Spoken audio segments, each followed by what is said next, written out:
أعوذ بالله من الشيطان الرجيم.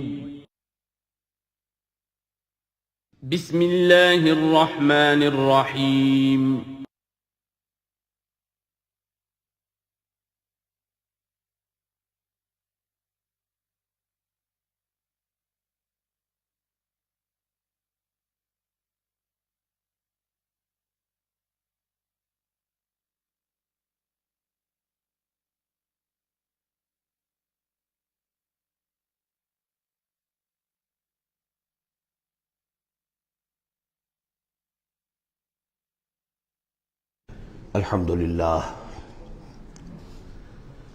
الحمد للہ وکفیٰ والصلاة والسلام علی عبادہ الذین اصطفیٰ، خصوصاً علی افضلہم وخاتم النبیین محمد الامین وعلی آلہ وصحبہ اجمعین. اما بعد فقد قال اللہ تبارک وتعالی کما ورد فی سورۃ الحدید: اعوذ باللہ من الشیطان الرجیم، بسم اللہ الرحمن الرحیم. سبح للہ ما فی السماوات والارض وہو العزیز الحکیم. لہ ملک السماوات والارض یحیی ویمیت وہو علی کل شیء قدیر. هو الاول والآخر والظاہر والباطن وهو بكل شيء علیم. صدق اللہ العظیم. رب اشرح لي صدری ویسر لي امری واحلل عقدۃ من لسانی یفقہوا قولی. اللہم ربنا الہمنا رشدنا واعذنا من شرور انفسنا. اللہم ارنا الحق حقا وارزقنا اتباعہ وارنا الباطل باطلا وارزقنا اجتنابہ. اللہم وفقنا لما تحب وترضى وتقبل منا فإنك خیر المتقبلین. اللہم ارحمنا بالقرآن العظیم واجعلہ لنا اماما ونورا وہدى ورحمہ. اللہم ذکرنا منہ ما نسینا وعلمنا منہ ما جہلنا وارزقنا تلاوتہ آناء اللیل واطراف النہار واجعلہ لنا حجۃ یا رب العالمین، آمین. سورہ حدید سے قرآن حکیم میں جو مکی اور مدنی صورتوں کے 7 گروپ ہیں، ان میں سے چھٹے گروپ کی مدنی صورتوں کا آغاز ہو رہا ہے. یہ مقام اس اعتبار سے بہت اہم ہے کہ ایک تو یہ کہ پورے قرآن مجید میں تعداد کے اعتبار سے مدنی صورتوں کا یہ سب سے بڑا گلدستہ ہے. سورہ حدید سے شروع ہو کر جو 27ویں پارے کی آخری صورت ہے، پھر سورہ تحریم تک کہ جو 28ویں پارے کی آخری صورت ہے، یہ مسلسل صورتیں ہیں 10. اگرچہ حجم کے اعتبار سے یہ زیادہ نہیں ہے، 1.25 پارے سے بھی کم، لیکن صورتوں کی تعداد کے اعتبار سے یہ مدنی صورتوں کا سب سے بڑا گلدستہ ہے قرآن حکیم میں. اس لیے کہ ذہن میں تازہ کر لیجئے، پہلے سورہ بقرہ، آل عمران، سورہ نساء، سورہ مائدہ، اگرچہ 6.25 پارے لیکن صورتیں تو 4 ہی تھیں. پھر سورہ انفال، سورہ توبہ 2 صورتیں، پھر سورہ نور 1 صورت، پھر سورہ احزاب 1 صورت، پھر 3 صورتیں سورہ محمد صلی اللہ علیہ وسلم، سورہ فتح اور سورہ حجرات. یہ 10 صورتیں. دوسری نمایاں بات ان کی یہ ہے کہ ان میں سے 5 صورتیں وہ ہیں جن کا آغاز ہوتا ہے سبح للہ یا یسبح للہ کے الفاظ سے. تسبیح کرتی ہے اللہ کی ہر شے جو آسمانوں میں ہے اور ہر شے جو زمین میں ہے. یہ تسبیح کا ذکر فعل ماضی میں بھی ہے، فعل مضارع میں بھی ہے، اور فعل مضارع عربی زبان میں حال اور مستقبل دونوں کو کور کرتا ہے. تو گویا کہ زمان و مکان کا پورا احاطہ ہو گیا کہ جو کچھ آسمانوں میں ہے اور جو کچھ زمین میں ہے وہ اللہ کی تسبیح بیان کر رہا ہے، ہمیشہ سے اب بھی کر رہا ہے اور ہمیشہ کرے گا. ان صورتوں کا ایک خصوصی پھر نام ہے، ان میں سے المسبحات، وہ صورتیں کہ جو تسبیح باری تعالیٰ کے ذکر سے شروع ہوتی ہیں۔ اس میں شامل کرتے ہیں بعض لوگ سورۃ الاعلیٰ کو بھی، سبح اسم ربک الاعلیٰ، لیکن وہاں وہ حکم کی صورت میں ہے۔ یہ مسبحات جو ہیں اس گروپ میں ان کی خصوصی شان ہے۔ تیسری بات جو کہ مضامین کے اعتبار سے ہے، بلکہ زمانہ نزول کے اعتبار سے پہلے سمجھ لیجئے۔ پہلی بات میں نے عرض کی کہ قرآن حکیم میں مدنی صورتوں کا تعداد سور کے لحاظ سے سب سے بڑا گلدستہ، ان میں سے 5 مسبحات۔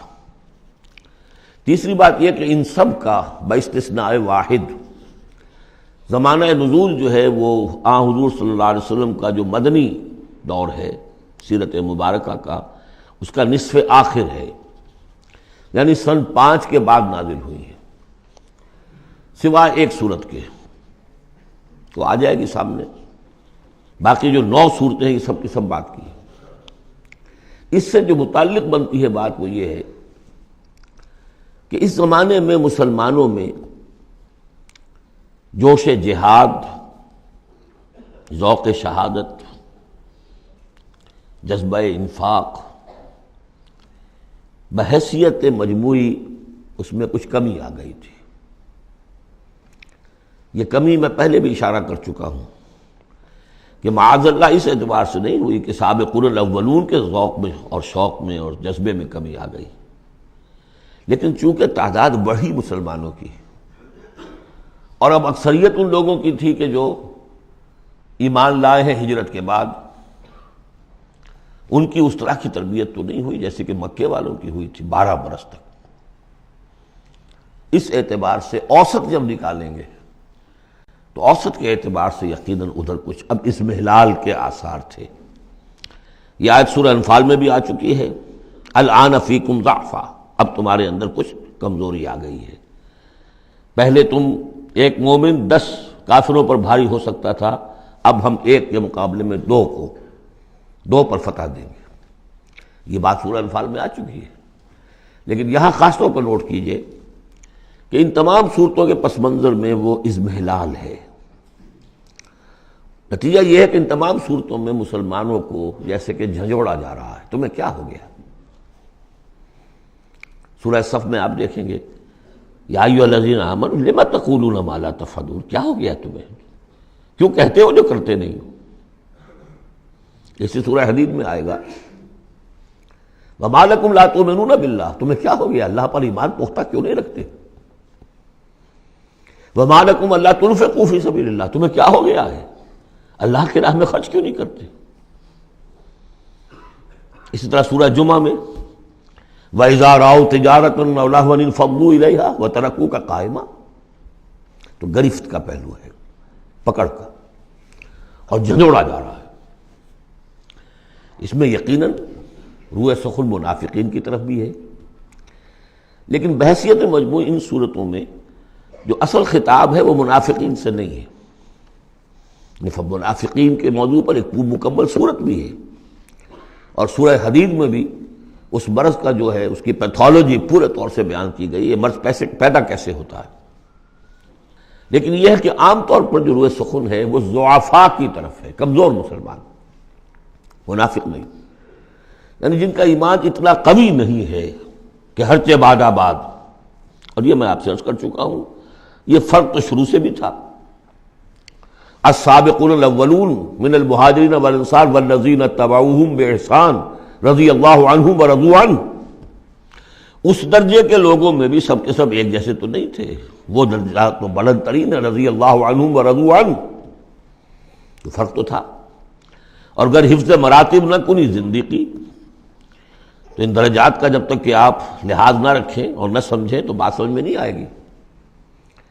اس پہلو سے یہاں اصل خطاب جو منافقین سے نہیں ہے، یعنی یہ سورہ نساء اور سورہ توبہ اس کا جو رنگ ہے اس میں اصل خطاب منافقین سے ہے، یہاں وہ بات نہیں ہے، ضعفاء، کمزور۔ اس اعتبار سے آج کے مسلمانوں کے لیے اہم ترین حصہ قرآن حکیم کا یہ 10 صورتیں ہیں۔ آج کا ایک مسلمان ان 10 صورتوں کو سمجھ لے، جو گویا پورے قرآن کا خلاصہ اس کو مل جائے گا۔ ایک تو اس اعتبار سے بھی کہ جیسے میں نے عرض کیا نفاق کا مضمون آیا سورہ نساء میں، سورہ توبہ میں، اور بھی صورتوں میں آیا، سورہ قتال سے شروع ہو گیا، لیکن یہ کہ ایک چھوٹی سی صورت ہے 11 آیتوں کی اس مجموعے میں، سورۃ المنافقون، وہ خلاصہ ہے اس پوری بحث کا۔ ایمان کی بحث تو مکی صورتوں میں، 2/3 قرآن مکی صورتوں پہ مشتمل ہے۔ اب اس میں التذکیر بے آلاء اللہ جو ہے وہ نکال دیجئے تو ساری بحث ایمان ہی کی تو ہے، توحید کی، آخرت کی، معاد کی، بعث بعد الموت کی، رسالت کی۔ اتنی لمبی چوڑی بحث کو سورہ تغابن 18 آیات پر مشتمل ایک صورت ہے۔ واقعہ یہ ہے کہ خلاصہ نکال دیا گیا، اتر کشید کر کے رکھ دیا گیا۔ تو ایک تو اس اعتبار سے بھی کہ اگر ان صورتوں کو سمجھ لیا جائے تو پورے قرآن کا خلاصہ سمجھ لیجئے کہ ان میں موجود ہے، 1.25 پارہ ہے، 1.25 پارے سے بھی کم ہے۔ اور دوسرے اس اعتبار سے کہ آج جو ہم مسلمان ہیں تو ہم تو در حقیقت نسلی مسلمان ہیں کہ ہم چونکہ بائی ایکسیڈنٹ آف برتھ، ایک حادثہ ہے یہ، ہمارے لیے اس میں کوئی فیصلہ تو نہیں تھا کہ ہم مسلمان ماں باپ کے گھر پیدا ہوں گے، اس بات نن آف اوور چوائس، اللہ نے ہمیں پیدا کر دیا مسلمان ماں باپ کے گھر، تو ہم نے اللہ، رسول، آخرت، نماز، روزہ یہ بچپن ہی سے سیکھ لیا۔ لیکن وہ ایمان، قلبی یقین والا ایمان، وہ تو شاذ ہی کسی کو نصیب ہوتا ہے۔ ڈھونڈ اب اس کو چراغ رخ زیبا لے کر، لہذا ہماری عظیم اکثریت اس وقت منافق بھی نہیں ہے، ہم دھوکہ دینے کے لیے تو نہیں ایمان لائے ہم، الحمدللہ منافق اس معنی میں نہیں ہے۔ تو ہماری عظیم اکثریت جو ہے وہ اس کیٹیگری میں فال کرتی ہے جو سورہ حجرات میں ہم پڑھ آئے ہیں، قالت الاعراب آمنا قل لم تؤمنوا ولکن قولوا اسلمنا ولما يدخل الايمان في قلوبكم، اور وہاں میں بتا چکا وہ منافقین کا تذکرہ نہیں ہے، اس لیے کہ آگے فرما دیا وَإِن تُطِيعُوا اللَّهَ وَرَسُولَهُ لَا يَلِدْكُم مِّنْ أَعْمَالِكُم شَيْئًا، حالانکہ بہت بڑے علماء بھی اس مغالطے میں مبتلا ہو گئے، منافقین کا تذکرہ وہ نہیں ہے۔ وہ مسلمان کے جو مسلمان ہیں بس ہیں مسلمان، چاہے اس وجہ سے ہے کہ پورا قبیلہ اسلام لا رہا تھا تو چلو بھائی اب چلو ہم بھی ایمان لے آئے، اور چاہے اس وجہ سے کہ ہم مسلمان ماں باپ کے گھر پیدا ہو گئے، کوئی ڈفرنس نہیں ہے، لیکن نیت میں بھی کوئی دھوکہ دینا نہیں ہے۔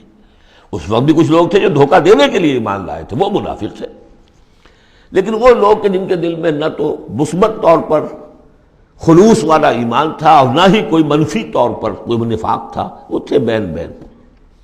ہماری اکثریت انہیں پر مشتمل ہے، لہذا ہمارے اعتبار سے یہ قرآن حکیم کا جامع ترین، اہم ترین حصہ ہے، اور یہی وجہ ہے کہ جس میں نے مطالعہ قرآن حکیم کے منتخب نصاب کا بار بار حوالہ دیا ہے، اس گروپ میں سے اس کی کئی صورتیں پوری شامل ہیں۔ اس کا جو چھٹا حصہ ہے وہ صرف سورہ حدید پر مشتمل ہے جو ابھی ہم شروع کریں گے، باقی سورہ جمعہ، سورہ صف، سورہ منافقون، سورہ تغابن، پھر سورہ تحریم کا، یہ ساری چیزیں یہ ہماری یعنی تقریباً 5 غالباً صورتیں ان 10 میں سے ہمارے اس منتخب نصاب میں شامل ہیں۔ ان مسبحات میں سے بھی سورہ حدید جو ہے اس کو کہیے کہ ام المسبحات، اہم ترین صورت، بلند ترین صورت، اور میں تحدیثاً للنعمہ عرض کر رہا ہوں کہ بارہا میں نے یہ کہا ہے کہ اللہ کا بہت بڑا فضل و کرم مجھ پر ہوا ہے کہ میں یہ بھی کہہ سکتا ہوں کہ اللہ نے یہ صورت مجھے عطا فرمائی ہے۔ اس پر میرا غور و فکر، سوچ بچار 50s سے شروع ہو چکا تھا، اور اللہ تعالیٰ نے مجھے انشراح دیا اس صورت کے بارے میں، اور اس کے حوالے سے اب اس کے دروس میرے 15 گھنٹے پر بھی ہیں، اس کے بھی کیسٹس ہیں، اس کے بھی ویڈیوز ہیں، اس میں جو مباحث ہیں عظیم، ان میں سے تو ایک چاہتا ہے کہ عظیم لیکچر اس پر ہو۔ سبح للہ ما فی السماوات والارض، تسبیح کرتی ہے اللہ کی ہر وہ شے جو آسمان میں ہے اور زمین میں ہے، وہو العزیز الحکیم، اور وہ زبردست ہے، کمال حکمت والا۔ آگے چل کر دیکھیے گا کہ اس میں پھر اضافہ ہوگا، سبح للہ ما فی السماوات وما فی الارض، اور ایمفیسس، پھر آئے گا یسبح للہ ما فی السماوات والارض، پھر آئے گا یسبح للہ ما فی السماوات وما فی الارض۔ تو یہ مضمون جو ہے ان صورتوں کا بہت اہم ہے۔ یہ تسبیح سے مراد کیا ہے؟ ایک تسبیح تو وہ ہے کہ جو ہماری سمجھ میں آتی ہے، میں نے پہلے بھی عرض کیا تھا کہ تصویر کوئی ہو تو وہ مصور کے کمال فن یا اناڑی پن کا گویا کہ اپنے زبان سے اظہار کر رہی ہے۔ آپ دیکھتے کہتے ہیں کسی اناڑی کی بنائی ہوئی تصویر ہے، یا آپ کہیں گے صاحب کسی بڑے ماہر فن مصور نے بنایا۔ گویا کہ تصویر اپنے مصور کے کمال فن یا اس کی عدم مہارت پر دلالت کر رہی ہے۔ اگر کمال فن پر کر رہی ہے تو گویا کہ زبان حال سے وہ تصویر اپنے مصور کی تعریف کر رہی ہے۔ اس معنی میں کائنات کا ذرہ ذرہ اپنے وجود سے گواہی دے رہا ہے، میرا پیدا کرنے والا، میرا صانع، میرا خالق، میرا باری، میرا مصور ہر عیب سے پاک ہے، ہر نقص سے پاک ہے، ایک ہستی کامل ہے، اس کے علم میں، اس کی قدرت میں، اس کی حکمت میں کہیں کوئی کمی نہیں۔ یہ تسبیح حالی ہے، زبان حال سے۔ اور جیسے کہ سورہ بنی اسرائیل میں ہم دیکھ آئے ہیں، یہ بھی ہو سکتا ہے کہ اللہ نے ہر ایک شے کو زبان دی ہو۔ سورہ حامیم سجدہ میں بھی الفاظ آئے، ہمارے ہاتھ پاؤں کہیں گے الیوم انطقنا اللہ الذی انطق کل شیء، آج ہمیں اس اللہ نے زبان دے دی، اس نے ہر شے کو زبان دی ہے، تو ہر شے کی بھی زبان ہو سکتی ہے۔ اور سورہ بنی اسرائیل میں تھا وَإِن مِّن شَيْءٍ إِلَّا يُسَبِّحُ بِحَمْدِهِ وَلَٰكِن لَّا تَفْقَهُونَ تَسْبِيحَهُمْ، تو زبان حال والی تسبیح تو ہماری سمجھ میں آ رہی ہے، ہو سکتا ہے اور معلوم ہوتا ہے کہ ہے ایک کوئی دوسرا پہلو بھی جو ہماری سمجھ سے بالا تر ہے۔ وَهُوَ الْعَزِيزُ الْحَكِيمُ، یہ دو اسماء اللہ تعالیٰ کے بار بار آئے ہیں، بہت مرتبہ آئے ہیں، اور ان صورتوں میں خاص طور پر آپ دیکھیں گے بہت تکرار ہوگی ان کی۔ اس کی وجہ کیا ہے کہ ایک تو یہ کہ یہ دو اسماء جو ہیں اس اعتبار سے ان کا جوڑا جو ہے معنوی اعتبار سے بہت اہم ہے۔ العزیز وہ ہستی کہ جس کا اختیار مطلق ہے، لیکن ہمارا تصور یہ ہے کہ جہاں اختیار زیادہ آ جاتا ہے کرپشن آ جاتی ہے۔ چنانچہ پولیٹیکل سائنس کا تو ایکسیم ہے، یہ فارمولا ہے، authority tends to corrupt and absolute authority corrupts absolutely۔ لہذا ساری جو کوشش ہوتی ہے، دستور بنایا جاتا ہے چیکس اینڈ بیلنسز، جہاں اختیار ہے وہاں پہ کوئی چیکس اینڈ بیلنسز بھی ہونے چاہیے۔ اللہ پر کوئی چیک اینڈ بیلنس ہو ہی نہیں سکتا، کس کا ہوگا؟ تو وہ اختیار مطلق العزیز، اس کو بیلنس جو شے کر رہی ہے وہ الحکیم بھی ہے، اس کی حکمت بھی کامل ہے، اس کا کوئی فعل، اس کا کوئی فیصلہ، اس کا کوئی عمل حکمت سے خالی نہیں۔ یہ دونوں گویا کہ ایک دوسرے کے ساتھ ہے، العزیز الحکیم۔ لہو ملک السماوات والارض، کیونکہ اس سورہ مبارکہ میں خاص طور پر دین، ایک دین کی حیثیت سے کہ جس میں ایک نظام، پورا نظام زندگی آئے اور حکومت بھی اس کے اندر شامل ہو، اللہ کی حکومت، لہذا یہ شانیں جو ہے خاص طور پر نمایاں کی جائیں گی۔ لہو ملک السماوات والارض، اس کے لیے ہے آسمانوں اور زمین کی بادشاہی۔ یحیی و یمیت، وہی زندہ رکھتا ہے، وہی مارتا ہے۔ وہو علی کل شیء قدیر، وہ ہر چیز پر قادر ہے۔ اس سورہ مبارکہ کی پہلی 6 آیات میں اللہ تعالیٰ کے اسماء و صفات کا جو ذکر ہو رہا ہے وہ پورے قرآن میں اس اعتبار سے منفرد ہے کہ بلند ترین سطح پر انتہائی جامعیت کے ساتھ فلسفے اور منطق کی بلند ترین سطح پر ہے۔ تیسری آیت اس کی وہ ہے جس کے بارے میں نے آپ کو پہلے سنایا تھا، امام راضی کا قول کہ آ کر کھڑے ہو گئے اس مقام پر جیسے کہ خوف زدہ ہو انسان، دہشت زدہ۔ هو الاول والآخر والظاہر والباطن وہو بکل شیء علیم، وہی اول ہے، وہی آخر ہے، وہی ظاہر ہے، وہی باطن ہے۔ کیا سمجھے اس کو؟ وہی وہ ہے،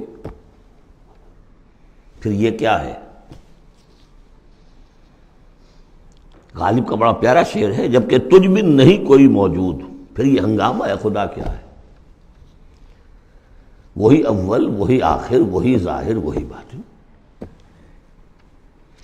یہ ہے وہ مقام جس پر کہ آ کر کھڑے ہو گئے امام راضی، اعلم ان ھذا المقام مقام غامض مہیب عمیق، خبردار، ہوشیار کہ رہبر دم تیغست قدم رہا، ہوشیار ہو جاؤ، تلوار کی دھار پر قدم آ گیا ہے تمہارا۔ یہ ہے وہ مسئلہ کہ جس کو ہمارے بعض صوفیہ وحدت الوجود سے تعبیر کرتے ہیں، لیکن یہ فلسفے کا مشکل ترین مسئلہ ہے۔ وحدت وجود کی ایک تعبیر وہ بھی ہے جو کفر ہے، شرک ہے، اموست، جس کے کفر اور شرک ہونے میں کسی کو اختلاف نہیں، لیکن یہ کہ یہ عام لوگوں کی سمجھ میں آنے والی بات ہے نہیں۔ میں نے امکانی حد تک سمجھایا ہے اور مجھے اطمینان ہے۔ بہرحال اب اس میں یوں سمجھ دیجئے، یہ کائنات حادث ہے، ہم جانتے ہیں کہ حادث ہے، ہمیشہ سے تو نہیں ہے۔ پہلے کون تھا؟ اللہ تھا۔ تو کائنات کا آغاز کہاں سے ہوا؟ اللہ سے۔ پھر ہم پڑھائے ہیں کل من علیہا فان ویبقی وجہ ربک ذو الجلال والاکرام، ایک وقت آئے گا کچھ نہیں رہے گا، وجہ ربک ذو الجلال والاکرام رہ جائے گا۔ تو آخر کون ہوا؟ اب یہ اول و آخر کے مابین جو ہے، اس کا ظاہر بھی وہ ہے، باطن بھی وہ ہے۔ یہ بہت مشکل مسئلہ ہے، لیکن یہ کہ اس کو ایک حدیث نے عام لوگوں کے لیے آسان کر دیا ہے۔ حضور یہ دعا کرتے تھے، اے اللہ انت الاول فلیس قبلک شیء، تو وہ پہلا ہے کہ جس سے پہلے کوئی شے نہیں تھی، وانت الآخر فلیس بعدک شیء، تو وہ آخر ہے کہ تیرے بعد کچھ نہیں، وانت الظاہر فلیس فوقک شیء، تو اس سے اوپر کوئی شے نہیں، وانت الباطن فلیس دونک شیء۔ بہرحال اس کو اسی حد تک اس وقت رکھیے، جن کو زیادہ شوق ہو جائے وہ پھر میرے وہ تفصیلی کیسٹس کی طرف رجوع کریں۔ هو الاول والآخر والظاہر والباطن وهو بكل شیء علیم، وہ ہر چیز کا علم رکھتا ہے۔ اب تو واضح ہو گیا ہے ہی وہ۔ اس سے پہلے ہم پڑھا تھے نحن اقرب الیہ من حبل الورید، تو اس حوالے سے تو یہ دو صفات اللہ کی خاص طور پر آپ دیکھیں گے قرآن میں، علی کل شیء قدیر بکل شیء علیم، دو چیزیں آئیں گی خاص طور پر، ہر چیز کا علم رکھنے والا، ہر چیز پر قادر۔ هو الذی خلق السماوات والارض فی ستۃ ایام، وہی ہے جس نے بنائے آسمان اور زمین 6 دنوں میں، ثم استوى علی العرش، پھر متمکن ہوا تخت حکومت پر، عرش پر۔ یعلم ما یلج فی الارض، یہ پہلے بھی آیت آ چکی ہے سورہ فاطر میں غالباً یا سورہ سبا میں۔ وہ جانتا ہے جو کچھ کے داخل ہوتا ہے زمین میں، وما یخرج منہا، جو کچھ نکلتا ہے اس سے، وما ینزل من السماء، اور جو کچھ اترتا ہے آسمان سے، وما یعرج فیہا، اور جو چڑھتا ہے اس میں، وہو معکم، ویسے پانی بھی اترتا ہے، بخارات بھی چڑھتے ہیں، فرشتے اترتے ہیں احکام خداوندی لے کر، اور پھر وہ چڑھتے ہیں، یا تو انسانوں کی جانیں لے کر بھی چڑھ رہے ہوتے ہیں، یا یہ کہ جو بھی یہاں پر ہو رہا ہے اس کی رپورٹس لے کر چڑھتے ہیں۔ زمین کے اندر پانی جذب ہوتا ہے، بیج داخل ہوتا ہے، نکلتا ہے پودا، ان تمام چیزوں کا احاطہ کیا۔ وَهُوَ مَعَكُمْ أَيْنَمَا كُنْتُمْ، تم جہاں کہیں بھی ہوتے ہو وہ تمہارے ساتھ ہوتا ہے۔ وَاللَّهُ بِمَا تَعْمَلُونَ بَصِيرٌ، اللہ تعالیٰ جو کچھ تم کر رہے ہو اسے دیکھ رہا ہے، خود چشمدید گواہ ہے۔ پھر دیکھیے لَهُ مُلْكُ السَّمَاوَاتِ وَالْأَرْضِ، توحید کا یہ تقاضا کہ بادشاہی اسی کی ہو، ایک عقیدے کی توحید ہے بس، یہ کہ بادشاہی اسی کی ہو۔ لَهُ مُلْكُ السَّمَاوَاتِ، آسمان اور زمین کی بادشاہی اسی کی ہے۔ وَإِلَى اللَّهِ تُرْجَعُ الْأُمُورُ، تمام معاملات اسی کی طرف لوٹا دیے جائیں گے۔ یولج اللیل فی النہار ویولج النہار فی اللیل، وہ پرو لاتا ہے رات کو دن میں اور پرو لاتا ہے دن کو رات میں، یہ مضمون بھی کئی مرتبہ آ چکا ہے۔ وَهُوَ عَلِيمٌ بِذَاتِ الصُّدُورِ، علم کو دیکھیے کتنی مرتبہ دہرایا ہے، بِكُلِّ شَيْءٍ عَلِيمٌ، يَعْلَمُ مَا يَلِجُ فِي الْأَرْضِ وَمَا يَخْرُجُ مِنْهَا وَمَا يَنزِلُ مِنَ السَّمَاءِ وَمَا يَعْرُجُ فِيهَا، اور یہاں ہوا عَلِيمٌ بِذَاتِ الصُّدُورِ، سینوں کے اندر جو کچھ ہے اس کو بھی جانتا ہے۔ یہ 6 آیات ہیں، یہ پہلا حصہ ہے سورۃ مبارکہ کا، اور یہ شاندار تمہید بنی، آگاہ ہو جاؤ کس کا کلام پڑھ رہے ہو، کس سے ہم کلام ہو۔ ہوشدار کہ رہ بردم تیغست قدم را۔ اب دیکھیے ایک آیت میں جو تقاضا ہے، یہ تو اللہ ہے، ایسا ہے، اسی کی پادشاہی ہے، وہ سب جانتا ہے، وہ ہر چیز پر قدیر ہے، یہ سب کیا ہے؟ نیریٹو ہے، اور یہ ہے توحید فی العقیدہ۔ اس کا تقاضا کیا ہے؟ آمنوا باللہ ورسولہ وانفقوا مما جعلکم مستخلفین فیہ فالذین آمنوا منکم وانفقوا لہم اجر کبیر۔ دو لفظوں میں تقاضا آیا، ایمان لاؤ اللہ پر اور اس کے رسول پر، اور خرچ کر دو ان سب میں سے جس میں اس نے تمہیں خلافت عطا کی ہے۔ سب سے پہلی خلافت تمہیں عطا کی اس جسم میں، اسے اللہ کے لیے لگاؤ۔ ذہانت، فطانت، طلاقت لسانی، جو دیا ہے، پیسہ دیا ہے، مال دیا ہے، اولاد دی ہے، سب کو اللہ کی راہ میں لگاؤ۔ یہ نفق کا لفظ پیسے کے خرچ کے لیے بھی آتا ہے، جان کے خرچ کے لیے بھی آتا ہے۔ نفقت الدراہم، پیسے ختم ہو گئے۔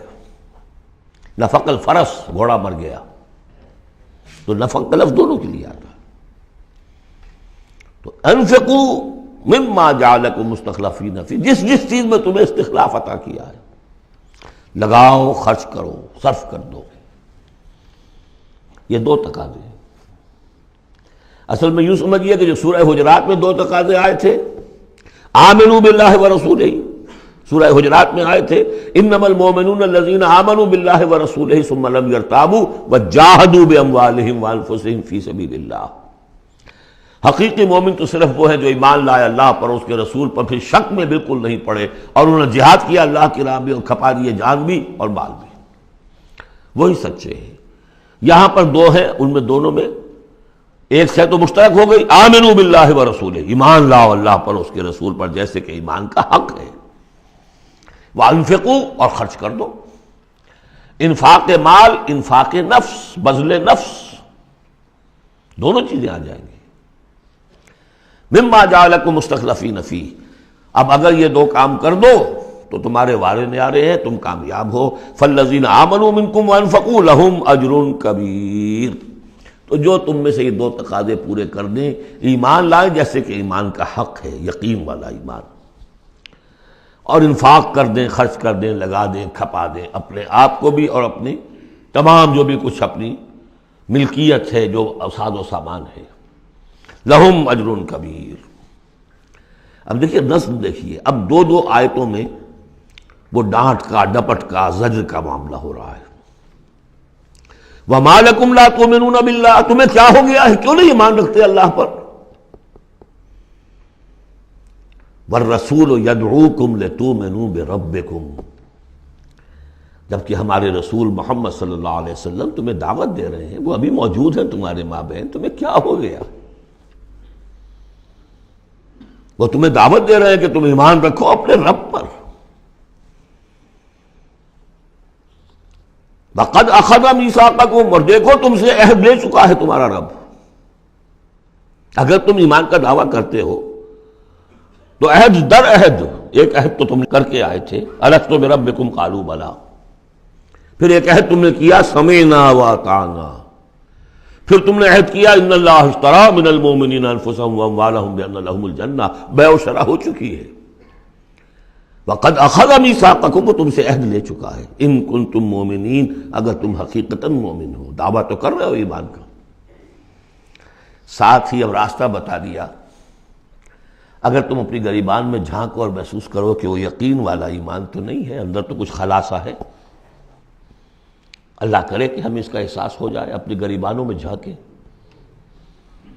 اسلام تو ہے، اللہ کا شکر ہے، جو یہاں آئے ہوئے ہیں، دور دور سے آئے ہوئے ہیں، تو اسلام تو ہے، روزہ نماز تو ہے، لیکن اپنے اندر جھانکیں وہ ایمان، یقین والا ایمان۔ اگر احساس ہو جائے کہ نہیں ہے تو معلوم ہونا چاہیے کہاں سے ملے گا یہ۔ هو الذی ينزل على عبده آیات بینات لیخرجکم من الظلمات الى النور، وہی تو ہے جو اپنے بندے پر صلی اللہ علیہ وسلم یہ آیات بینات نازل کر رہا ہے تاکہ نکالے تمہیں اندھیروں سے روشنی کی طرف۔ گویا کہ ایمان حقیقی، یقین والے ایمان کا منبع، سرچشمہ، اس کی سورس یہ ہے اللہ کی کتاب۔ اسے پڑھو، سمجھ کر پڑھو، تدبر کرو، غور و فکر کرو، محسوس کرو گے کہ تمہارے اندر ایک ہلچل ہے، تمہاری فطرت کے تار، یہ قرآن چھیڑے گا انہیں۔ نغمے بیتاب ہے تاروں سے نکلنے کے لیے، ایک ذرا چھیڑ تو دے زخمۂ مضراب حیات، اور اس سے خود تمہارے اندر سے ابھر کر ایمان اندر سے ابھرے گا۔ تمہارے اندر ہے، سویا ہوا ہے، تمہاری روح میں ہے، ڈورمنٹ ہے، صرف ایکٹیویٹ کرنے کی بات ہے، اور یہ آیات قرآنیہ انہیں ایکٹیویٹ کرتی ہیں۔ هو الذی ينزل على عبده آیات بینات لیخرجکم من الظلمات الی النور وان اللہ بکم لرؤوف رحیم، اور یقیناً اللہ تمہارے حق میں بہت رؤوف اور رحیم ہے۔ اب آپ نے دیکھ لیا سورس جو ہے اس ایمان کا وہ کیا ہے، قرآن۔ سورہ شورى میں ہم دیکھ آئے ہیں خود حضور کو کہاں سے ملا، وَكَذَلِكَ أَوْحَيْنَا إِلَيْكَ رُوحًا مِّنْ أَمْرِنَا مَا كُنْتَ تَدْرِي مَا الْكِتَابُ وَلَا الْإِيمَانُ وَلَكِنْ جَعَلْنَاهُ نُورًا نَهْدِي بِهِ مَن نَّشَاءُ مِنْ عِبَادِنَا۔ اے نبی، آپ کو تو معلوم نہیں تھا کتاب کسے کہتے ہیں، شریعت کسے کہتے ہیں، نہ آپ تورات سے واقف، نہ آپ انجیل سے واقف، آپ تو مکے کے امیین میں سے تھے۔ ایمان کسے کہتے ہیں؟ وَلَكِنْ جَعَلْنَاهُ، اس قرآن کو ہم نے نور بنا کر آپ پر اتارا ہے۔ وہ ایمان جو ہے اب آپ کا باطن اس سے جگمگا اٹھا ہے، اب آپ جو ہے گویا کہ اب روشنی کا مینار ہیں، اب آپ ہدایت دیں گے سیدھے راستے کی طرف۔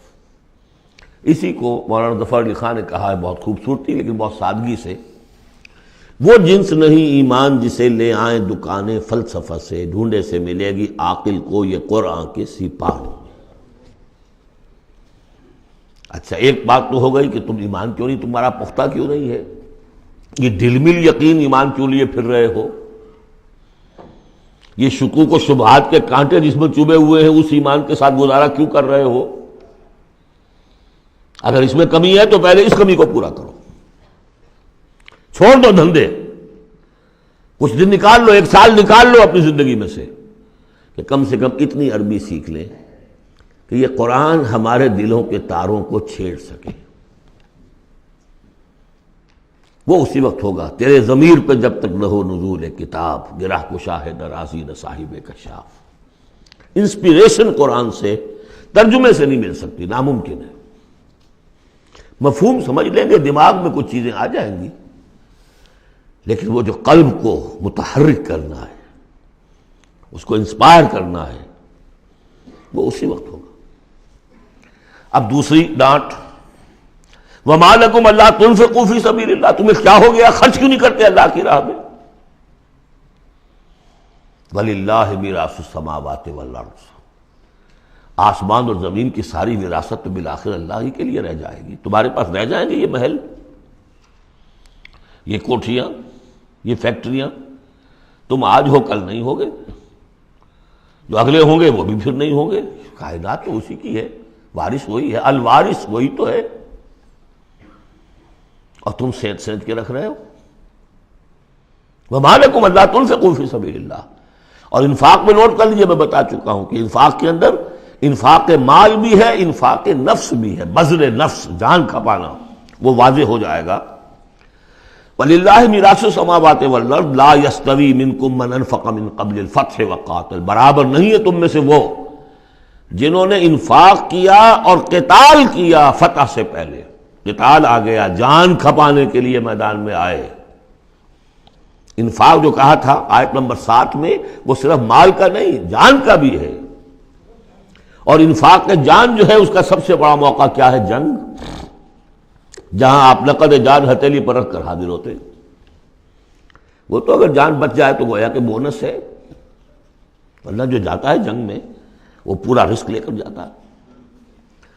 اب یہاں بات یہ بتائی گئی کہ جو فتح سے پہلے ایمان لائے تھے جبکہ اسلام کمزور تھا، اور انہوں نے قتال کیا اس وقت جبکہ مسلمانوں کی طاقت بہت کم تھی، ان کا درجہ اولئک اعظم درجۃ من الذین انفقوا من بعد وقاتلوا، ان کا بہت اونچا درجہ ہے، بہت عظیم درجہ ہے ان لوگوں کے مقابلے میں کہ جنہوں نے انفاق کیا اور قتال کیا فتح کے بعد۔ وَكُلًّا وَعَدَ اللَّهُ الْحُسْنَى، اب فتح کے بعد سے صاف ظاہر ہو رہا ہے کہ یہ صورت کم سے کم سن 6 کے بعد نازل ہوئی ہے، اس لیے کہ فتح تو پہلی جو ہے وہ سن 6 میں صلح حدیبیہ کی شکل میں حاصل ہوئی ہے، اِنَّا فَتَحْنَا لَكَ فَتْحًا مُبِينًا، اور پھر جو ظاہری فتح تھی وہ تو فتح مکہ ہے، وہ سن 8 میں ہے۔ یہاں فرمایا جا رہا ہے جن لوگوں نے قتال کیا انفاق کیا فتح سے پہلے، ان کا درجہ بہت بلند ہے ان سے جنہوں نے انفاق کیا اور قتال کیا بعد میں، اگرچہ کلاً وعد اللہ الحسنی، سب سے اللہ کا وعدہ ہے بہت اچھا، واللہ بما تعملون خبیر، اور جو کچھ تم کر رہے ہو اللہ اس سے باخبر ہے۔ اب آئی پکار، اس کو اب کھلے دل سے بیدار دل سے سنیے۔ میرا خالق آپ کا خالق، میرا مالک آپ کا مالک، اس کائنات کا مالک، من ذا الذی یقرض اللہ قرضا حسنا، کون ہے وہ جو اللہ کو قرض حسنا دے؟ ہے ہمت دینے کی؟ من ذا الذی یقرض اللہ قرضا حسنا فیضاعفہ لہ، اللہ اس کے لیے اسے دگنا بھی کرتا رہے گا، وَلَهُ أَجْرٌ عَظِيمٌ، اور ان کے لیے بہت بڑا اجر بھی ہوگا۔ لگاؤ اپنی مال اللہ کے راہ میں لگاؤ اور کھپاؤ، اپنی جانیں اللہ کی راہ میں لگاؤ اور کھپاؤ، اور جان لیجیے کہ جان کا کھپنا اور مال کا کھپنا ایک یہ کہ شہادت یا موت سے پہلے تو برابر چیز ہے۔ آپ اپنی جان کی قوت، صلاحیت، ذہانت، فطانت یہ خرچ کرتے ہیں تو مال کماتے ہیں نا، اور مال آپ کے پاس ہو تو آپ جس کو چاہیں امپلائے کر لیں، ذہانت، صلاحیت، فطانت سب آپ خرید سکتے ہیں پیسے سے۔ تو اگر کسی نے وقت لگایا ہے تو مال لگایا ہے، ٹائم از منی، اپنی جان کما رہا ہے تو وہ مال لگا رہا ہے، اس لیے کہ اسی جان کو کما کر وہ مال کما سکتا تھا۔ اس لیے انفاق جان، انفاق مال، یہ ایک شے۔ یوم تری المومنین، اب جو نقشہ کھینچا جا رہا ہے یہ ہے وہ نقشہ جس کو ہمارے ہاں کہا جاتا ہے پل صراط۔ کوئی ایسا مرحلہ آنا ہے جہاں کفار کا تو معاملہ علیحدہ ہو چکا، کوئی بڑی چھلنی لگی تھی، کفار تو نکل چکے، اب جو دنیا میں مسلمان سمجھے جاتے تھے وہ آگے آئے ہیں۔ آپ کو معلوم ہے جہاں کرشرز لگے ہوتے ہیں، پتھروں کو توڑ کے بجری بناتے ہیں، تو اس میں مختلف سوراخوں کی وہ چھلنیاں لگی ہوتی ہیں۔ پہلے 1 انچ سے زیادہ کا پتھر جو ہے وہ علیحدہ ہو جائے گا، پھر ½ انچ والا علیحدہ ہو جائے گا، پھر 1/4 انچ والا علیحدہ ہو جائے گا، وغیرہ وغیرہ۔ تو وہاں پر بھی کوئی مستقل کوئی چھلنیاں، ایک چھلنی لگ چکی، کافر تو گئے، اب رہ گئے مسلمان۔ ان میں ذرا چھانٹی کرنی ہے کہ ان میں صاحب ایمان کون ہے اور منافق کون ہے۔ اس کے لیے پل صراط کوئی جگہ ہے جہاں سے گزرنا ہوگا، گھپ اندھیرا ہوگا، اور اس کے نیچے ہوگی جہنم، گھپ اندھیرا۔ اور جن کے پاس ایمان تھا دنیا میں انہیں روشنی مل جائے گی، یہاں ان کے قلب سے روشنی نکل رہی ہوگی۔ اعمال صالحہ کیے تھے داہنے ہاتھ سے تو یہاں پہ ان کا نور ہوگا، وہ اپنی اس روشنی میں راستہ پار کر کے جنت میں پہنچ جائے گی۔ اور جن کے پاس یہ روشنی نہیں تھی، چاہے وہ مسلمانوں میں شریک تھے، چاہے مسلمانوں کے قائد ہوں، بہت بڑے قائد ہوں، لیکن اگر وہ نور ایمان سے محروم تھے اور اعمال صالحہ کی کوئی پونجی نہیں تھی، انہیں روشنی نہیں ملے گی، وہ ٹھوکریں کھاتے ہوئے گریں گے اور جہنم میں جائیں گے۔ یہ ہے نقشہ۔ یہ نقشہ یہاں پر تفصیل سے کھینچا گیا ہے، پھر دوبارہ آخری جو صورت ہے سورہ تحریم، اس میں پھر اس کا تذکرہ آئے گا۔ یوم تری المؤمنین والمؤمنات یسعی نورہم بین ایدیہم وبایمانہم، جس دن کہ تم دیکھو گے مومن مردوں اور مومن عورتوں کو کہ ان کا نور دوڑتا ہوا ہوگا ان کے سامنے اور داہنی طرف، سامنے نور ایمان اور داہنی طرف نور اعمال صالحہ۔ بشراکم الیوم جنات تجری من تحتہا الانہار خالدین فیہا، ان سے کہا جائے گا آج تمہارے لیے بشارت ہے ان جنتوں کی جن کے نیچے نہریں بہہ رہی ہیں، اور تم رہو گے اس میں ہمیشہ ہمیشہ، ذالک هو الفوز العظیم، یقیناً یہی بہت بڑی کامیابی ہے۔ یوم یقول المنافقون والمنافقات، جس دن کے کہیں گے منافق مرد اور منافق عورتیں للذین آمنوا، ان اہل ایمان سے، انظرونا، ذرا ٹھہرو، ہمارا انتظار کرو، نقتبس من نورکم، تمہاری روشنی سے ہم بھی فائدہ اٹھا لیں۔ ہمارے پاس تو کوئی نور ہے نہیں۔ دیکھیے انتہائی دھوپ اندھیرا ہو، کہیں جنگل میں سے گزرنا ہو اور پگڈنڈی ہو، اس پر آپ چل رہے ہو، جس کے پاس ٹارچ ہے وہ تو گویا کہ بادشاہ ہے اس وقت، اور وہ تیز تیز قدم اٹھا رہا ہے، پیچھے والا کہتے کہ بھائی ٹھہرو میاں، تمہارے پاس تو ٹارچ ہے، ہمیں بھی ساتھ لے کے چلو۔ وہی نقشہ ہے، انظرونا، ہمیں مہلت دو، انتظار کرو ہمارا، ذرا ٹھہرو، کہاں بڑھے چلے جا رہے ہو؟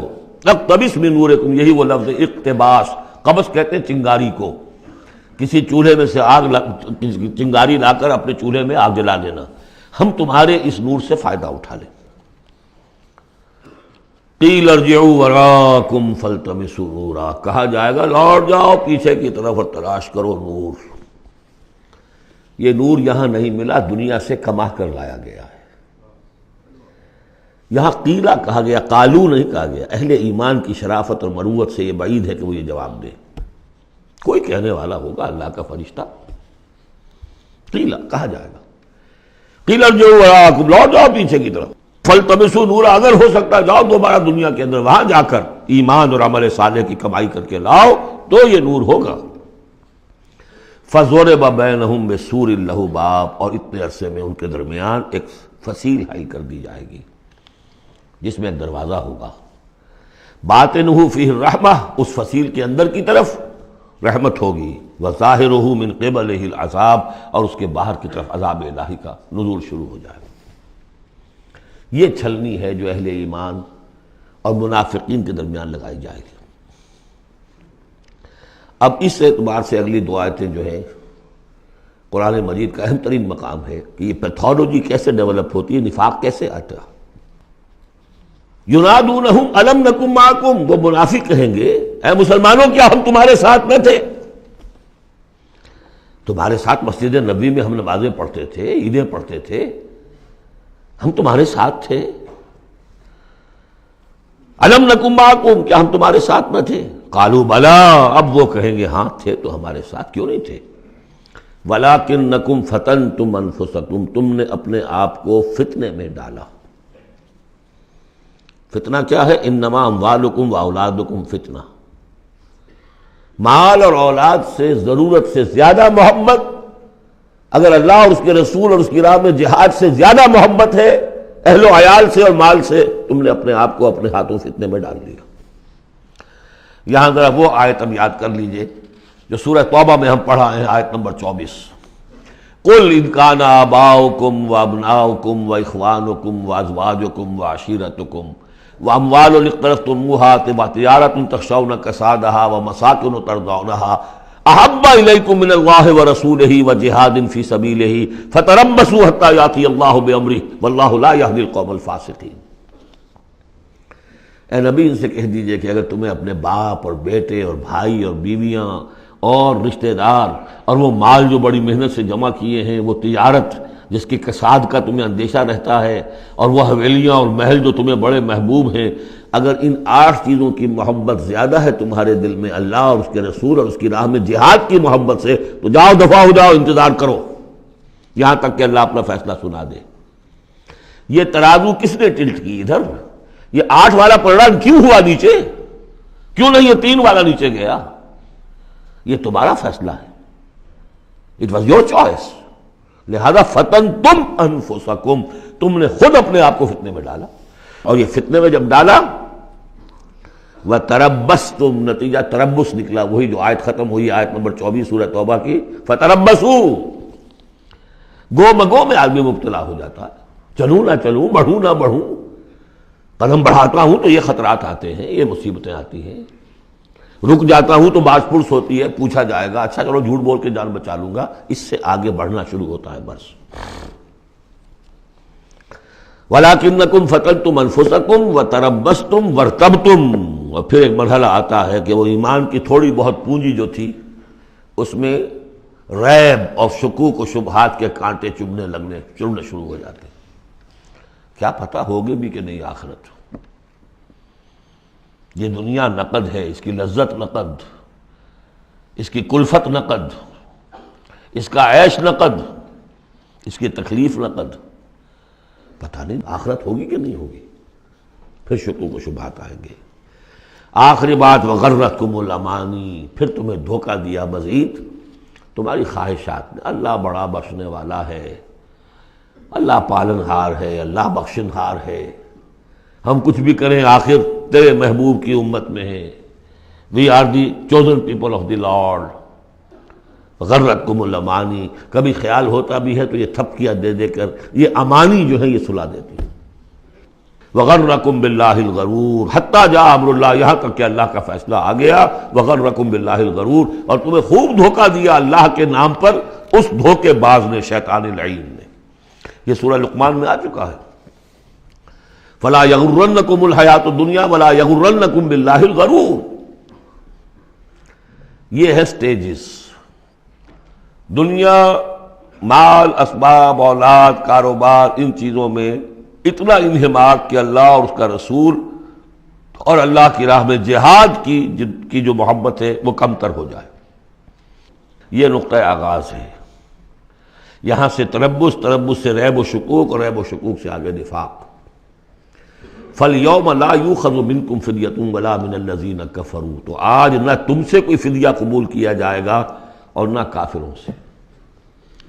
اشارہ کر دیا گیا دنیا میں تم مسلمانوں کے ساتھ تھے، یہاں تمہارا حشر اور کافروں کے ساتھ ہے. یہی نفاق کی حقیقت ہے. منافق دنیا میں مسلمان شمار ہوتا ہے، قانون میں مسلمان ہے. آخرت میں جا کر پردہ کھولے گا کہ ایمان کی حقیقت تو تھی ہی نہیں. یہ تو ایک عقیدہ تھا، لیے پھرتا تھا، ایک ڈوگما تھا، دل میں وہ بات نہیں تھی. وَلَمَّا يَدْخُلِ الْإِيمَانُ فِي قُلُوبِكُمْ، وہ ایمان ابھی تمہارے دلوں میں داخل نہیں ہوا تھا. دل کے اندر ایمان نہیں تو نور کہاں سے آ جائے گا؟ اور دل میں ایمان نہیں تو جو نیکی بھی کر رہے ہیں وہ دکھاوے کی نیکی ہے، وہ دنیا میں لوگوں کے اندر شہرت حاصل کرنے کی نیکی ہے. ہاں ایمان یہاں ہے تو اب نیکی جو ہے اس کے اندر نور ہے. فَالْيَوْمَ لَا يُؤْخَذُ مِنْكُمْ فِدْيَةٌ وَلَا مِنَ الَّذِينَ كَفَرُوا مَأْوَاكُمُ النَّارُ وَهِيَ مَوْلَاكُمْ وَبِئْسَ الْمَصِيرُ. اب تو تمہارا ٹھکانہ تو آگ ہی ہے اور وہ بہت برا ٹھکانہ ہے. وہی تمہاری مولا ہے، غم خار ہے، دم ساز ہے. کوئی اپنا شکوہ شکایت کرنی ہے، کوئی نالا و فریاد، اسی سے کہو جو کچھ کہنا ہے. بئس المصیر، اور وہ بہت برا ٹھکانہ ہے. اب یہ سب کچھ اگر آپ نے سن لیا تو اب یہ آپ سے ایک اور سوال اللہ تعالیٰ کر رہے ہیں. الم یعن للذین آمنوا ان تخشع قلوبہم لذکر اللہ وما نزل من الحق. کیا وقت آ نہیں گیا اہل ایمان کے لیے کہ ان کے دل جھک جائیں اللہ کی یاد میں اور اس کے سامنے کے جو حق میں سے نازل ہو چکا ہے. یاد ہے اس قرآن کے بارے میں سورہ بنی اسرائیل میں کیا پڑھا تھا؟ وَبِالْحَقِّ أَنزَلْنَاهُ وَبِالْحَقِّ نَزَلَ. ہم نے اس کو نازل کیا حق کے ساتھ اور یہ نازل ہوا ہے حق کے ساتھ. تاخیر، تعویق، یہ کر لوں وہ کر لوں، اس کے بعد بچیوں کے ہاتھ پیلے کرنے ہیں. ابھی ذرا بچوں کی تعلیم کا مسئلہ ہے. تعلیم کیا؟ دنیا کی تعلیم، نری تعلیم دنیا کی. خود ساری عمر گزار دی ہے جن کوچوں کی سیر کرتے ہوئے انہی کوچوں میں داخل کر رہے ہیں اپنی اولاد کو. اور ایسے ایسے لوگ بھی ہیں، ایسے ایسے ناسمجھ لوگ، کچی عمر میں برطانیہ بھیج دیا، امریکہ بھیج دیا، اور پھر روتے ہوئے آتے ہیں بچہ بگڑ گیا، بچے نے یہ کر دیا، بچہ وہ ہو گیا. یہ تو حال ہے.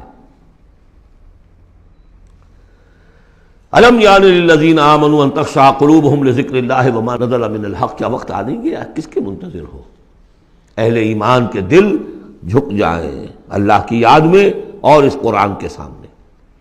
ولا یکونوا کالذین اوتوا الکتاب من قبل، نہ ہو جائیں ان لوگوں کے مانند جنہیں کتاب دی گئی تھی پہلے. فطال علیہم الامد، تو جب ان پر ایک طویل مدت گزر گئی، فقست قلوبہم، تو ان کے دل سخت ہو گئے. یاد ہے سورہ بقرہ کی آیت؟ ثم قست قلوبکم فہی کالحجارۃ او اشد قسوہ، پتھروں کی طرح سخت، اس سے بھی زیادہ سخت. وکثیر منہم فاسقون، اور ان کی اکثریت فاسقوں پر، فاجروں پر مشتمل ہے. دیکھ لو ایک راستہ وہ ہے. اب بھی نہ مڑو گے، اب بھی نہ توبہ کرو گے، اب بھی نہ باز آؤ گے، تو پھر دیکھ لو نشان عبرت کے طور پر وہ موجود ہے قوم. ثم قست قلوبکم فہی کالحجارۃ او اشد قسوہ. اعلموا، اب ساتھ ہی جہاں یہ ذرا ڈانٹ ڈپٹ کا انداز ہے، ہمت افزائی بھی، گھبراؤ نہیں۔ اگر تم یہ محسوس کرتے ہو کہ دل کی زمین، دل کی کھیتی ایمان کے اعتبار سے بنجر ہے، کچھ نہیں اس میں، تب بھی گھبراؤ نہیں، مایوس نہ ہو۔ اعلموا ان اللہ یحیی الارض بعد موتہا، جان لو اللہ تعالیٰ زندہ کر دیتا ہے زمین کو اس کے مرنے کے بعد۔ زمین دیکھتے ہو بے آب و گیا بڑی ہوتی ہے، بنجر، بارش برستی ہے تو وہ زندہ ہو جاتی ہے۔ اللہ تمہارے دلوں کی کھیتی کو بھی اثر نو، ایمان کی فصل بخش سکتا ہے، مایوس نہ ہو۔ اعلموا ان اللہ یحیی الارض بعد موتہا قد بینا لکم الآیات لعلکم تعقلون، ہم نے تو تمہارے لیے اپنی آیات خوب واضح کر دی ہیں تاکہ تم عقل سے کام لو۔ یعنی ہمت نہ ہارو، کوشش کرو۔ کھیتیاں دوبارہ اس کے اندر فصل آ جایا کرتی ہے، بارش برستی ہے، ہاں لیکن کھیتی کے اندر کچھ ہل چلانا پڑتا ہے، بیج ڈالنا پڑتا ہے، مشقت کرنی پڑتی ہے۔ تو یہاں بھی تمہیں ایک ہل چلانا ہوگا، اور وہ ہل چلانا کیا ہے؟ یہ مال کی محبت ہے کہ جو اس زمین کے اندر جس نے کہ بنجر بنا دیا ہے، اس کو ہل چلاؤ، مال کی محبت نکالو۔ ان المصدقین والمصدقات واقرضوا اللہ قرضا حسنا یضاعف لهم ولهم اجر کبیر، یقیناً صدقہ دینے والے مرد اور صدقہ دینے والی عورتیں اور جو اللہ کو قرض حسنہ دیں، یہ میں بتا چکا ہوں سورہ بقرہ میں جب ہم پڑھ رہے تھے 2 رکوع، کہ اللہ کے لیے، دین کے لیے، اللہ کی رضا جوئی کے لیے خرچ کرنے کی 2 مدیں ہیں۔ ایک انسانوں میں سے غرباء، مساکین، یتیموں، بیواؤں، بیماروں، مسافروں اور مقروضوں کے لیے خرچ کرنا، وہ صدقہ ہے۔ اس لیے زکوٰۃ کو بھی کہا صدقات، انما الصدقات للفقراء والمساکین۔ ایک اللہ کے دین کے لیے، اس کی دین کی نشر و اشاعت ہے، اس کے پیغام کو پھیلانا ہے، اس کی تعلیم ہے، پھر اس دین کو غالب کرنے کی جد و جہد ہے، اس کے لیے ساز و سامان چاہیے، اس کے لیے وسائل چاہیے۔ تو ایک ہے صدقہ، ایک ہے اللہ کے ذمہ قرض حسنہ۔ کیوں؟ اس لیے کہ اللہ کے دین کو غالب کرنا ہے، لہذا اس کی جد و جہد میں جو مال خرچ ہو رہا ہے اللہ اسے اپنے ذمہ قرض حسنہ کہتا ہے۔ یہ حل چلانا پڑے گا، مال کی محبت اس سے نکلے گی۔ صدقہ دو گے، اللہ کو قرض حسنہ دو گے، تو یہ جو اس نے بریک لگی ہوئی ہے، جیسے گاڑی کو بریک لگی ہوئی ہے اور آپ جو ہے ایکسلریٹر کو دبا رہے ہیں تو وہ تو راکنگ کرے گی، وہیں کی وہیں کھڑی رہ جائے گی، چلے گی تو نہیں، کیسے چلے؟ بریک لگی ہوئی ہے۔ اس بریک کو کھولو پہلے، اور وہ بریک کیا ہے؟ مال کی محبت۔ اس کا علاج کیا ہے؟ انفاق۔ ان المصدقین والمصدقات واقرضوا اللہ قرضا حسنا یضاعف لهم ولهم اجر کریم والذین آمنوا باللہ ورسلہ اولئک هم الصدیقون والشہداء عند ربہم۔ اب آخری مرتبہ یہ صدیقیت اور شہادت کا بھی مضمون ہمارے ہاں پھر آ گیا۔ اگر یہ بریک کھل گیا، اب گاڑی کو چلاؤ، گاڑی چلے گی، لیکن اب مختلف طبائع کی مناسبت سے اگر تو تمہارا مزاج صدیقین والا ہے، صدیقیت کے مرتبے کو پہنچ جاؤ گے۔ اگر مزاج شہادت والا ہے، شہداء کے مقام کو حاصل کر لو گے۔ اولئک مع الذین انعم اللہ علیہم من النبیین والصدیقین والشہداء والصالحین۔ بریک لگی بھی ہے تو کچھ نہیں ہوگا، مال کی بریک کھولو، گاڑی چلاؤ۔ جو یہ کر لیں گے والذین آمنوا باللہ ورسولہ، اب ایمان اور اللہ پر اور اس کے رسول پر ایمان کا، اب یہ ایکسیلریٹر دباؤ گے تو نتیجہ کیا نکلے گا؟ اولئک ھم الصدیقون والشہداء عند ربہم، انہی میں سے صدیق ہوں گے، انہی میں سے شہداء ہوں گے ان کے رب کے پاس۔ لہم اجرہم ونورہم، ان کے لیے ہوں گے ان کا اجر اور ان کا نور۔ اجر بھی ملے گا، نور بھی ملے گا۔ نور وہ جو آخر میں ملنا ہے، میدان حشر میں ملنا ہے، پل صراط پر گزرنے کے لیے ملنا ہے، اور اجر وہ ہے جو جنت میں داخل ہو کر ملے گا۔ لہم اجرہم ونورہم والذین کفروا وکذبوا بآیاتنا اولئک اصحاب الجحیم، اور جن لوگوں نے کفر کیا اور ہماری آیات کو جھٹلایا، یہ لوگ ہیں جہنمی۔ اعلموا انما الحیاۃ الدنیا لعب ولہو وزینۃ وتفاخر بینکم وتکاثر فی الاموال والاولاد۔ اب جو چیز بریک تھی اس کو سمجھ لو، بریک کی حقیقت کیا ہے؟ دنیا کی محبت۔ جان لو کہ یہ دنیا کی محبت کیا ہے اس کے سوا کہ کچھ عرصہ کھیل کود میں گزرتا ہے۔ لعب، بچپن میں اور کسی چیز سے کوئی دلچسپی نہیں ہوتی۔ باپ کا کاروبار ٹھیک چل رہا ہے کہ نہیں چل رہا ہے، بچوں کو اس سے کیا غرض؟ اسے تو اپنا کھیل کود کرنا ہے۔ لہو، ذرا سا ٹین ایج آئی تو اب کھیل معصوم کھیل نہیں رہتا، اس میں کچھ سینشول گریٹیفیکیشن شروع ہو جاتی ہے، لو۔ اور اسی وقت جو ہے زینت، بناؤ سنگھار بہت ہوتا ہے، بہت۔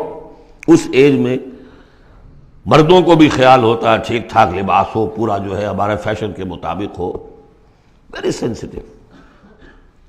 اس کے بعد ذرا عمر بڑھتی ہے، تفاخر بینکم، اب فخر، نسل پر فخر، مال پر فخر، دولت پر فخر، اور فخر میں بڑھ جانا، تفاخر بینکم۔ لیکن جب ذرا زندگی ذرا اور ڈھلی،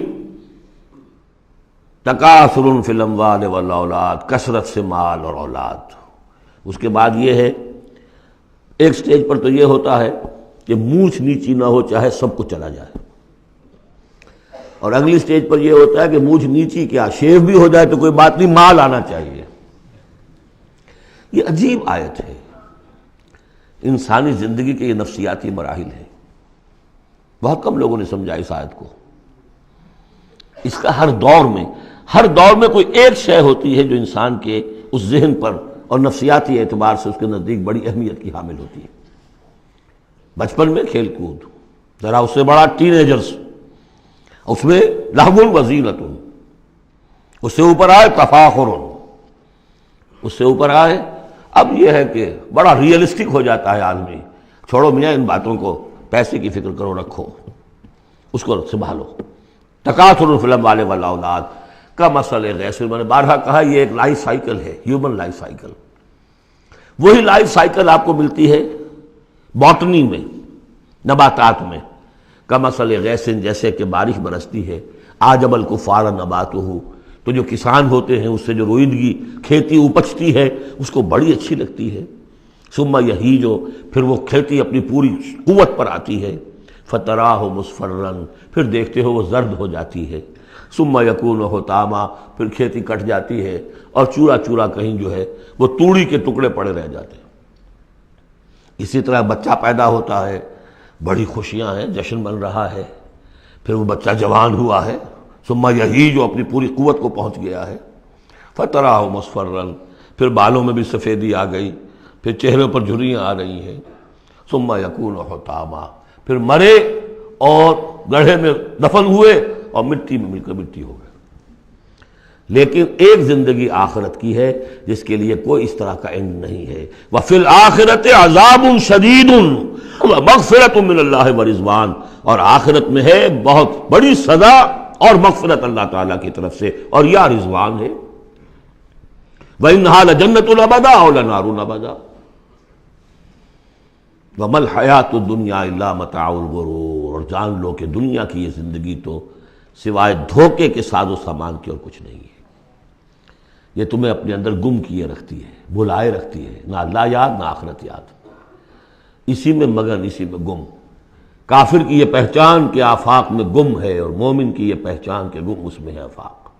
بارک اللہ لی ولکم فی القرآن العظیم ونفعنی وإیاکم بالآیات والذکر الحکیم۔